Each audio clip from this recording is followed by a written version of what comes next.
Salut Marc, là, un petit mot sur cette voie du barrage des Mossons. Est-ce que tu peux nous raconter un peu l'histoire? Oui, je vais essayer de me rappeler un peu tout ça. Moi, je bossais souvent, comme j'avais des petits mandats avec Émosson. Et puis à l'époque, il y avait le directeur d'Émosson qui a fait sabler le mur. C'est-à-dire, il y avait des taches de salpêtre sur le mur extérieur. Donc j'avais comme mission de mettre un câble qui tienne la voûte tout le long, de manière à ce qu'une nacelle qui descendrait le long de ce câble ne soit pas trop éloignée pour pouvoir sabler le mur. Et puis, en faisant ce boulot, c'était un boulot assez particulier, assez impressionnant aussi, avec ce gaz, ce vide. Il m'était venu à l'idée, pourquoi pas mettre des prises dans ce mur. Puis c'est comme ça que ça a commencé, quoi. Et puis le directeur d'Émosson a été très favorable à ça, il nous a donné feu vert. Alors après, on était deux, trois guides dans la région. On s'est mis ensemble et puis on a réfléchi à pouvoir faire ça. C'était aussi peut-être la période du début des salles d'escalade, etc. Donc on avait été sollicité entreprise d'ailleurs ça s'appelait, quoi, les premières prises qu'ils faisaient sur le marché en somme. Et ils ont joué le jeu, ils nous ont sponsorisé un petit peu. Après on a aussi été trouvé Hilti pour les ancrages, pour avoir aussi à des prix pas trop élevés du matériel. En somme, c'est comme ça que ça a commencé. Et puis, comme on s'est dit, dans un mur comme ça, tu peux rien faire. En somme, si tu attaques depuis le bas pour monter des prises, pour installer tout ça, c'est impossible de faire un travail correct, je dirais. Alors, on a eu l'idée de faire ça en atelier. Donc, on avait une structure de panneaux d'environ 5-6 mètres de haut, sur laquelle qu'on pouvait incliner, selon si c'était la dalle, la verticalité ou bien dans le surplomb. Et puis on faisait des parcours quand on avait le temps, le soir, comme ça, etc. Et puis après on répertoriait tous ces parcours sur un cahier avec des mesures, avec la prise qu'on avait mise, etc., numérotée, enfin, tu vois un peu l'histoire. Et puis l'originalité de ce truc, quand on a eu fini tout ce montage, en somme, la voie elle a été montée en atelier, si on peut dire, on a été faire sur le barrage, et là, on a commencé par la fin de la voie.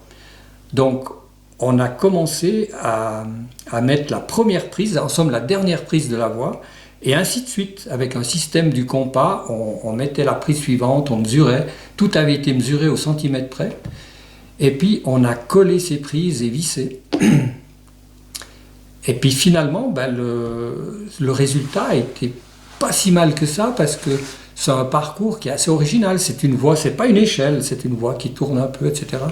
Enfin, tu as pu voir aujourd'hui dans ton escalade que c'était assez particulier, que c'était assez fluide aussi comme escalade, qu'il y avait du mouvement, quoi. On a quand même l'impression de bien grimper.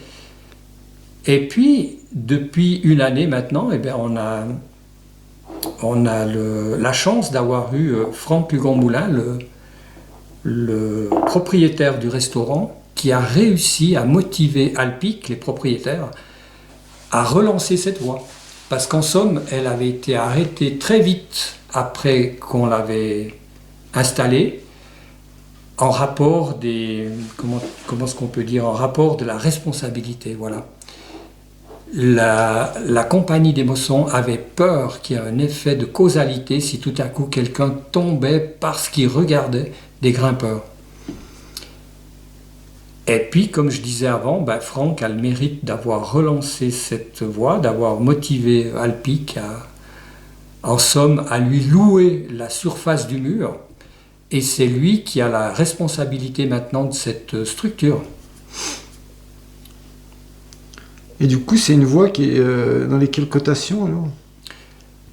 C'est difficile de donner une cotation à cette voie, mais je pense qu'il faut quand même avoir un bon niveau, ouais, moi je dirais 6C, pour être plus ou moins à l'aise là-dedans, quoi. C'est un environnement qui est sévère, et puis la voie, elle demande quand même une force, quoi. C'est quand même assez surplomb, quoi. Surtout les 2 dernières longueurs.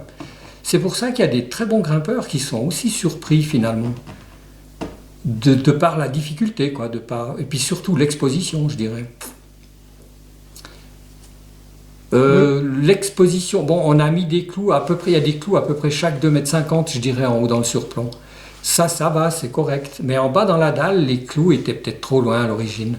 On a dû remettre d'ailleurs quelques-uns.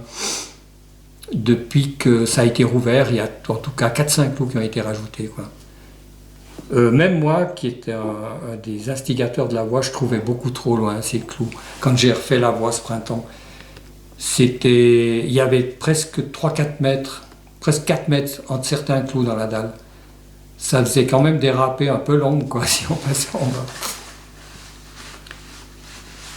Ouais, parce que la dalle, c'est une belle dalle, quoi. On sent que vous avez travaillé, quoi, les mouvements. Hein, absolument, oui, absolument. Et puis, il y aura différents styles, puisqu'on était 4 en somme. Alors, c'est pas toujours le même qui faisait le parcours, qui faisait la section d'un soir, par exemple. Un soir, il y avait peut-être qu'un seul gars qui était disponible pour faire ses 5-6 mètres. Donc, il y a peut-être aussi un style, il y a des styles différents, quoi. Mais c'est vrai que la dalle, elle est très surprenante en bas. Il y a vraiment le minimum possible de prises, je dirais. Il faudrait peut-être pas qu'il y ait des prises qui manquent, ça deviendrait un peu compliqué pour passer, quoi. Peut-être que pour les tout petits aussi, il y a des prises très loin. Et on doit vraiment se tendre, hein, je dirais on doit vraiment pousser sur le chausson, quoi. Et c'est assez unique au monde, en fait. Hein, je pense pas, mais enfin, à l'époque, on disait que c'était la voie unique au monde, mais depuis, il y a aussi une voie qui a été faite sur un barrage au Tessin. Ça doit être le barrage de Louzonne. On est allé faire aussi cette voie, mais je pense qu'eux ont bien moins réussi. J'ai l'impression que c'est plutôt une échelle chez eux. Le barrage n'est pas surplombant, il est plutôt vertical, je dirais. Mais j'ai été faire cette voie et j'avais l'impression que c'était plus échelle que celle qu'on a à Émosson.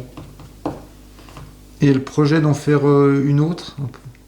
Non, moi de toute façon, moi plus rien, non, j'ai plus de projet. Ça, ce sera certainement mes collègues qui sont plus jeunes. Et puis alors Franck Lugon-Moulin, le propriétaire de ce restaurant ici, qui lui, son but est de faire, oui, encore plusieurs voies sur le mur, de manière à ce que ça devienne, ouais, très attractif, quoi. Il aurait même aimé organiser une compétition une fois, pourquoi pas, enfin. Émosson va devenir un grand parc attractif, quoi. Entre tyroliennes, peut-être Via Ferrata aussi, on ne sait pas. Et toi, tu es fier d'avoir réalisé cette voie? Oh, je sais pas. Non, je pense pas. Il n'y a pas de fierté à avoir pour faire ce genre de truc. Moi, je suis surtout content que ça a servi à quelque chose et puis que ça a été remis en route.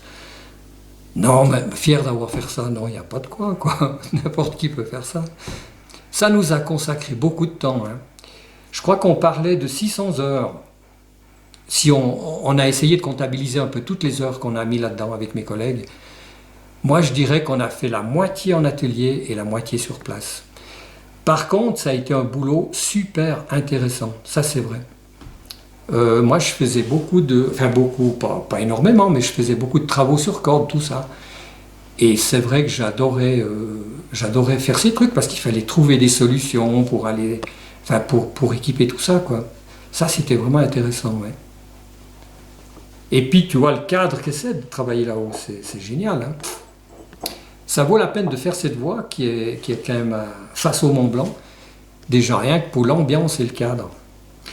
En parlant d'ambiance, quand je mettais les câbles pour la nacelle qui devait descendre Sablé, l'ambiance était plus sévère que quand on fait la voie maintenant avec des prises. Rien que le fait d'avoir mis des prises dans le mur, ça a cassé un petit peu l'ambiance, je dirais. Ça fait moins coquille d'œuf. Ça m'avait interpellé. Dès qu'on a mis des prises, on a créé du relief en somme, et c'était moins impressionnant que de travailler dans un mur qui était complètement nu. Et les noms de tes collègues, alors, c'est? Samuel Lugon-Moulin, il y a les frères Amaudru, que tu dois connaître, il y a Thierry Amaudru qui a gardé un bon moment la cabane du Trien, et puis tu as Paul-Victor Amaudru, son frangin, et lui il est responsable de la sécurité du domaine de Verbier. On était les 4 là, oui. Et moi, j'étais le doyen de l'équipe, quoi. Et puis, la personne qu'on doit remercier, c'est surtout le directeur de l'époque, quoi, qui a eu l'audace de nous laisser faire ça, quoi. Parce qu'à l'époque, c'est une première. Hein. À l'époque, qu'est-ce qu'on peut dire? Oui, c'était certainement une première sur un mur de ce genre béton. C'est vrai que c'était une structure assez particulière. C'est quand même assez haut, quoi, 150 mètres. C'était une belle salle d'escalade à l'extérieur, quoi. Là, on était innovateur, alors peut-être bien. Je me souviens plus bien à l'époque s'il y avait déjà beaucoup de salles d'escalade. En Suisse, très très peu. Je crois qu'il y avait peut-être Saint-Légier à l'époque, dans la région de Vevey. Et puis en France, ça commençait à y avoir les premières salles, ouais. Peut-être qu'il y avait déjà la salle des Ouches, mais je ne suis pas sûr. Mais ce qui est intéressant aussi, c'est de voir, tu as pu te rendre compte, c'est la maintenance des prises. Comme elles sont restées au soleil, elles sont restées au UV, et puis elles ont gardé leur grain. Ça, tu as pu constater aujourd'hui, quoi. Ça, c'est génial. Ça veut dire que c'est vraiment du bon matos, hein, ça. Là, l'entreprise peut être fière. Je ne sais pas si les prises actuellement, elles sont toujours faites aussi solides, mais moi, j'aurais pensé que ça se serait dégradé en 20 ans de UV, comme ça. C'est quand même pas mal sollicité au soleil, hein. C'est quand même presque une face sud, quoi.